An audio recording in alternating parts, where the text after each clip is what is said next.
미국과 캐나다의 정치적 긴장이 고조되는 상황에서 우리 방산업계에 새로운 기회가 감지되고 있습니다.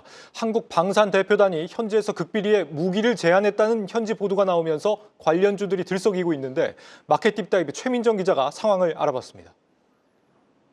네, 미국과 캐나다의 정치적 갈등이 깊어지는 상황 속에 우리 방산 기업들이 캐나다에서 기회를 찾고 있습니다. 하나 에어로스페이스와 현대로템 등 방산주 오늘장에서 움직이는 모습인데요. 캐나다 일간지인 오타와 시티즌을 통해 지난주 우리 방산업계 관계자 12명이 캐나다에 방문해 협력을 제안했다는 내용이 전해졌습니다. 실제 지난 8일이었죠. 하나오션과 HD현대중공업이 60조 원 규모의 캐나다 잠수함 프로젝트에 원팀으로 도전할 것이라는 의사를 밝힌 바 있죠. 하나오션은 계약 체결 6년 내에 인도 가능하다는 자신감을 보이기도 했습니다. 방산업계 관계자들과 직접 소통을 좀 해봤는데요. 하나 에어로스페이스도 이 자리에 함께한 것으로 확인됐습니다. 이에 대해서 하나 에어로스페이스 관계자와도 이야기를 나눠보니까 캐나다의 K9 자주포 제안서 제출을 검토하고 있는 상황이라며 아직 제안은 하지 않은 상태라는 입장을 전했습니다.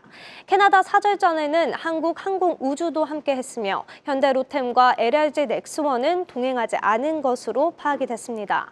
올해 들어 주가 2배가 뛴 하나 에어로스페이스 주가 이야기 계속해서 이어가 보겠습니다. 증권가에서도 하나 에어로스페이스의 추가 상승에 무게를 두고 있는데요.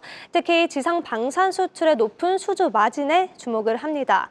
KB증권은 지난해 22.4%를 기록했던 영업이익률이 24.3%로 상승할 전망이라고 전했는데요. 생산성 향상과 고정비 희석 등의 효과라고 설명을 합니다.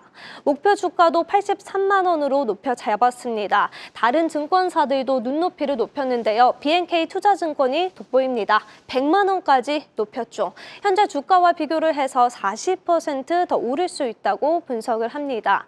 하나 에어로스페이스 고환율의 수혜도 톡톡히 보고 있죠. 환율 1% 상승 시 주단 순이익, 즉 한 주당 회사가 벌어들이는 이익은 0.7% 올라가는 효과를 누릴 수 있습니다. 하지만 걸리는 점도 있죠. 바로 이달 말 재개되는 공매도입니다. 하나 에어로스페이스의 질주를 막을 것이라는 시장의 우려가 큰데요. 공매도는 주식을 갖고 있지 않은 상태에서 매도하는 투자 기법으로 주가가 하락하면 낮은 가격에 다시 매수의 차익을 얻는 구조죠.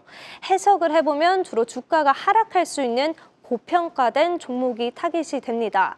보시는 것처럼 최근 한 달 내에 수익률 상위 그리고 대차장고 증가 종목을 좀 추려본 건데요. 하나 에어로스페이스도 이름을 올렸습니다.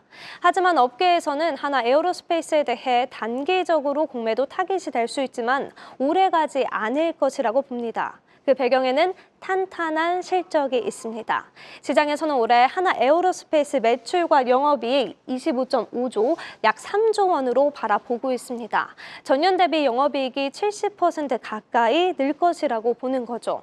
담당하는 애널리스트들과도 직접 소통을 해봤더니 글로벌 경쟁사 대비 밸류에이션이 아직도 저평가의 상황이고 유럽 방위비 확대 등으로 성장 가능성이 충분하다고 설명을 합니다.